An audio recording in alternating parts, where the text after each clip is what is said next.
Okay, now we're live. Happy to be here. All right, welcome to the podcast. Welcome to the podcast. So, Christian, what did you want to be when you grew up? Ooh, when I was a kid, What did you want to be? you know, I think the very first thing I ever wanted to be was a singer. I love music. I love to sing. I've been in the choir my entire life, even in church. So I just thought it was meant for me. What kind of singer? You know, the first time I ever heard a secular song, I was at a gas station and I heard Genie in a Bottle by Christina Aguilera. The second time I saw a music video, Honey, by Mariah Carey. I said that, whatever kind of music they're singing is what I want. So I guess pop. Pop? And like on a stage? Yes, maybe like a mix between old school Britney and Rihanna. A little Destiny's Child too. Love them. So you've known that since you were a kid. Has it ever changed, like in your teens, 20s, up until now? No, never. Still love all of them as artists. Still love music. Maybe I won't be a singer like I wanted to. That's a great question. You know, I feel like as I've gotten older, different dreams have come about. That dream is still there. But I don't know, some other dreams are kind of more persistent in me. Why do you think that is? Maybe I feel more of a calling towards other things now. Like I have things, like the music is maybe like a natural ability. And then I feel like there's like a calling. And that's kind of what I'm pursuing now. And you don't think they can be combined at all? Maybe at some point. It's so hard because it's like sometimes I'll start one project, jump to another project, jump to another. Now I have 3 projects that never got finished. So But all experiences you take into the next. True. So now though I'm trying my best to like focus in on one project, complete it, and then move to the next. So maybe after the first project, you know, maybe I'll release some of my music that I have recorded. That she has recorded music. I have recorded music, so maybe one of these days. What do you write about when you sing? Unfortunately, and I say that seriously, it was about love, heartbroken love songs, but that's not even how I really truly feel anymore. I feel like if I was going to start writing again, I would probably write more positive music that has nothing to do with romance at all. Kind of like, you know, like Natasha Bedingfield, you know, The Rest is Still Unwritten and Pocket Full of Sunshine. Yeah. Like, you listen to it and you feel good. I want to make music where you listen to it and you leave it feeling good about yourself. Just like upbeat, meaningful. Can dance a little if you want. The backtrack to a movie film scene. Yes, you get know. a little money out of it. Yes, think about So the we all feel heartbreak good. later. Absolutely. Yeah. What about you? What did you want to be when you were young? Well, just like I am as an adult, I wanted to be a lot of things. So the first thing that I actively remember wanting to be was an opera singer. Okay. Because I really liked the outfits. I liked the drama. So you. I liked drama. I liked how like big and powerful the voices were, and I felt like I was pretty good. I can see that. I'm not saying I don't want to be that anymore, but that was like the first main thing. And then I wanted to be a jockey. Okay, and a jockey is... You know the like people who ride on the back of horses for races? Yes. Okay. Yeah, because I watched a Interesting. show. I watched a show about this girl who was a jockey, and she just like lived near hot guys, and just doing hot girl things with her horse. Oh, so you. And the outfits and the drama. You love the outfits and the drama. Okay. And like you're still on a stage. Yeah. You're on a stage. Everybody's watching, and you're doing something like active and powerful, and impressive. Makes sense. And then the next thing I wanted to be was an archaeologist. Okay. Because of Sisterhood of the Traveling Pants. Okay. Mm-hmm. Wow, a movie and a show definitely inspired it. I get it. Well, and just to like the outfits and I love I don't know, those cargo pants. They just looked really comfy, and I don't know. You just get to like all the secrets, and unburying all of that. Like I loved that. I was like, okay. And then it went practical. Okay. Into like teacher, nurse, nutritionist. That one I actually did like. I want to continue. And then now we'll see. Okay, and something so performative, I imagine. All the ones you named, will you ever pursue those at some point in time going forward?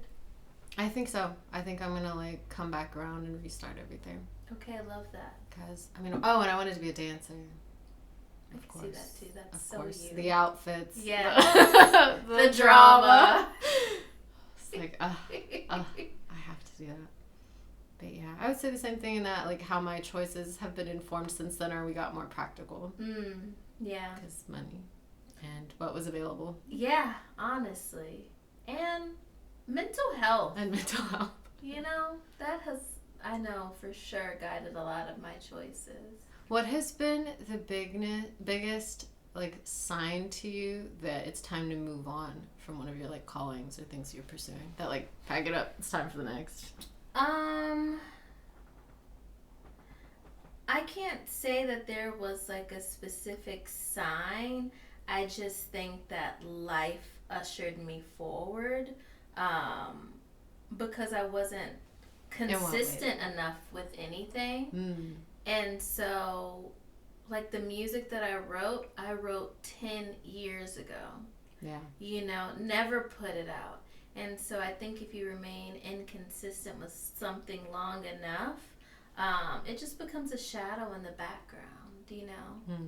And life you just keep moving into a new direction. I don't know.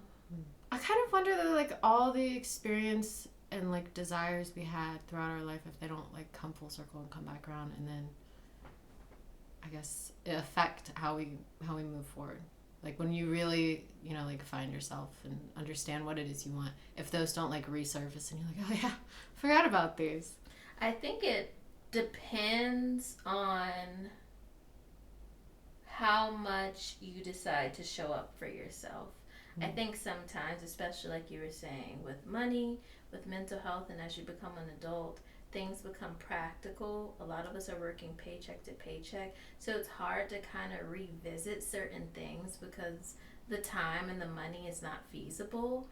But I think if we were all allotted time and money, I could see it doubling back and circling back. And I see some of my childhood dreams circling back at some point in time for me, because I think now more than ever, I know what it is to really love myself. And that's not something I truly understood before. Do you still relate to any of the stuff you wrote 10 years ago? Unfortunately, yes, because men can be so devastating. But so unfortunately, yes. Here we are again. But 10 years later. When I wrote it, I cared about the men I was writing it about more than I cared about myself. And so now, even though I can relate to the music now 10 years later, the love that I have for myself is immeasurable. So just a shadow in the back. It's there, but it's a shadow. I feel that as well. You know? I feel that as well. Yeah. Looking back at what I was creating back then, it's like I still have a place for it in my heart, but I am different now. Yeah. So I'm like, it's just a different perspective on what you wrote. You're like, I can still find meaning in it. It's just different meaning now. 100%. Then it was more like pleading and longing. Now it's just like, and this is why we're done. Yeah. It's good to let go. For this exact reason is why we're done. It's good to let go. And then just to say, you were saying how things come full circle, and maybe even with singing, maybe it doesn't become a career choice, but it becomes a hobby. Maybe some of the dreams that we had, they become our hobbies, and they come back around full circle in that way. If you could do something with singing, what would you like actually want with it? Like if you had the allotted time, if you had all of that. If I could do something what's like with best singing. case scenario? Best what would case you want scenario. to do?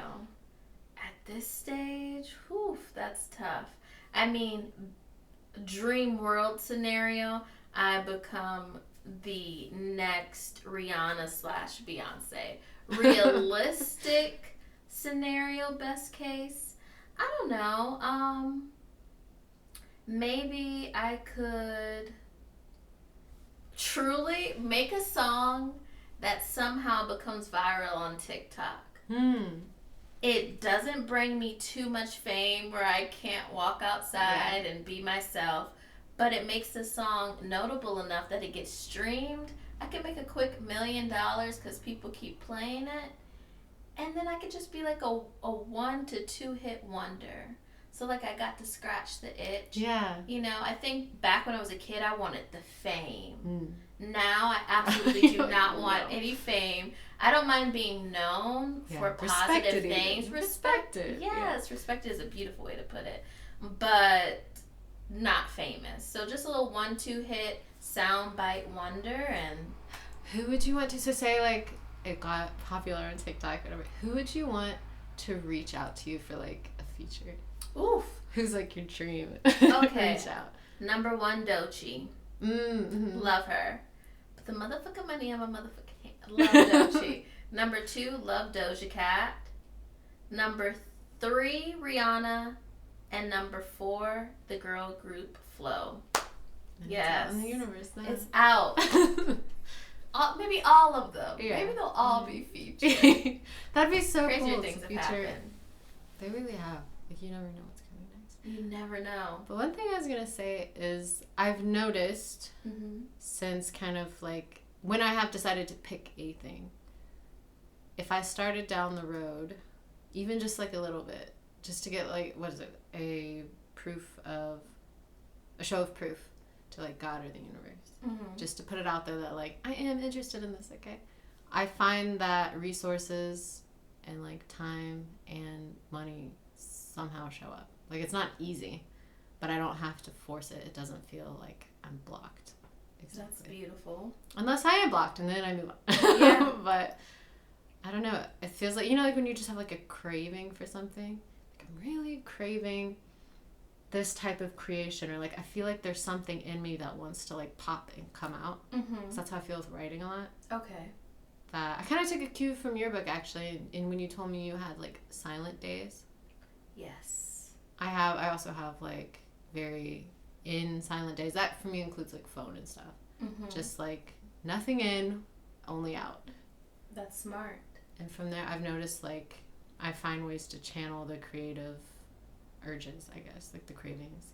I love that. To like something come out of me, and just to like do and don't focus on the quality necessarily, because that comes later. Okay, I love that. Right now, what would you say is your number 1 craving? Like right at this moment? Right at this moment, what is calling you the most? Dancing, I think. Dancing? Okay, I know. It's the one thing I can't have right now. It's today. Yesterday was something different. Okay. But yeah, I just, there's like a specific type of dance style. I don't know what it's called, but it's so like flowy and it's just beautiful, and I love the way it looks, and I want to be able to do it, but I can't right now because of the other stuff. But I don't know, that today it's that like, I want to dance. Okay. I'm just like, can I do something dance wise? But and this is dance for recreation or professionally? I think recreation. Okay. I don't think I have what it takes to make it professionally. Okay. and what is holding you back recreational wise? Body limitations. Okay. There you go. Yeah. But apart from that, what I really, really want is, I think, to like write music or create music. Okay. Well, which I know that about you as well. Yeah. I want to like, I don't know. It'd be cool to like take voice lessons and actually like learn more about the instrument. For sure. If you ever need a voice. I want to create it. Yes. It's funny because I feel like so many people from the music industry like have kind of trickled into my life. I just need to like pick it up and be brave enough to continue with it. Yeah. Because it's such a vulnerable thing. It really is. Like writing lyrics, creating. It's really poetry. Yeah. Well, and that's the thing, you know what I realized? And it really helped seeing all the names that are on a song, the creation of a song. It really helped me. And also, like, with acting, any creative thing, it's not all on you. 100%. It's not all on you. Like, if I've realized for me, a part of creation I really like is writing and adding. I don't want to do the whole thing by myself. I do not like that. That's what I've learned. I want someone who loves to come up with melodies because that's not my favorite part. Yeah. And then I help write on it. Okay, that makes sense. I love coming up with a concept. I love being able to like word play with it and have my own thing with it. Mm-hmm. But yeah, the melody is just not my. I'm like, that's not my forte. Please, someone else. That's so funny because I'm the opposite. If I was going to pursue music, I wouldn't even want to write it at all. I just want to show up, sing it, and that's my only part. There you go. You just gotta find. I feel like you have to find the pieces to put it together. Yeah. And I don't want to produce either. I have no interest in producing. No, I get that. But that's what back in the day, 10 years ago, that's what I did. I went on Craigslist. I said, if anyone is looking for a voice to sing music, let me know. And I did. Some guy, his name was Preston, and I would meet him at the studio sometimes and sing music that he had come up with. You know, it wasn't my style of music, but it was an really opportunity. Yeah, it was really cool to just, you know, I don't know, bring somebody else's vision to life. Yeah. That's cool. So if anyone out there needs a voice, you heard it here. Cristian would like to be your voice. I would love to be your voice. And if anyone out there needs someone to write on their song. And not, honestly though, I can't do generic pop stuff, if I'm honest. It's never, like, I need depth. So if you need something with depth, you are not a generic pop song kind of person. No, it's not a difference for me. Even my writing, I'm like, I had ChatGPT analyze it because I wanted some validation. Shout out to ChatGPT. Shout out to ChatGPT. Mine, his name is Spruce. Yeah, mine is Soul. What? Yeah, and they're just like, it doesn't scream like Pinterest banner or like thing you'd put on a shirt or, you know, something like that. It's like, no, there's definitely intention here. Thank you. I needed to hear that. You are a very intentional person. Yeah. So that makes sense. I feel like that's why I love projects that you can bring vision to. Like with dance, with writing, with singing, with fashion. Like being able to like have a little story in there. I love it. Like that's my shit. Okay. I'll eat that up. But yeah. Love that. All right. So I think we're done with podcast number 1. Wow, that was quick. Just putting it out in the universe. Okay, love that. All right. And I forgot to ask Cristian about the 2 projects she's working on that I want her to talk about. Yes. So there's 2 things I am working towards and the most passionate about right now. The first being, which is just more of a novelty creation, which is my astrology drinking card game called astrosauced.com. And it's just a fun way to drink and learn about the different horoscopes in a fun way. And you don't have to drink alcohol, 21 and over because it's adult themed. And then the second thing that I'm working towards is starting my nonprofit this year, which I attempted to start 10 years ago. I'm sure you remember the photo shoot that I had for it. Still haven't seen the photos. Yes. I'll have to show you. Oh gosh. You were in that photo shoot. But now 10 years later, that's still sitting heavy on me. And that nonprofit is called The Eyes That Have Seen. And it will be to help reacclimate homeless people back into a working society through job placement, rehabilitation, and housing.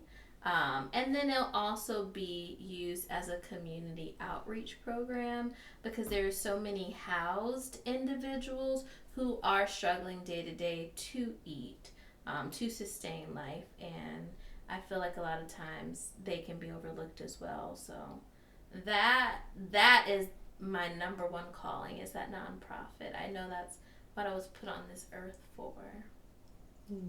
So I'm ready. Well, thank you. Yes. This time and the last time. All right. Now signing off for real.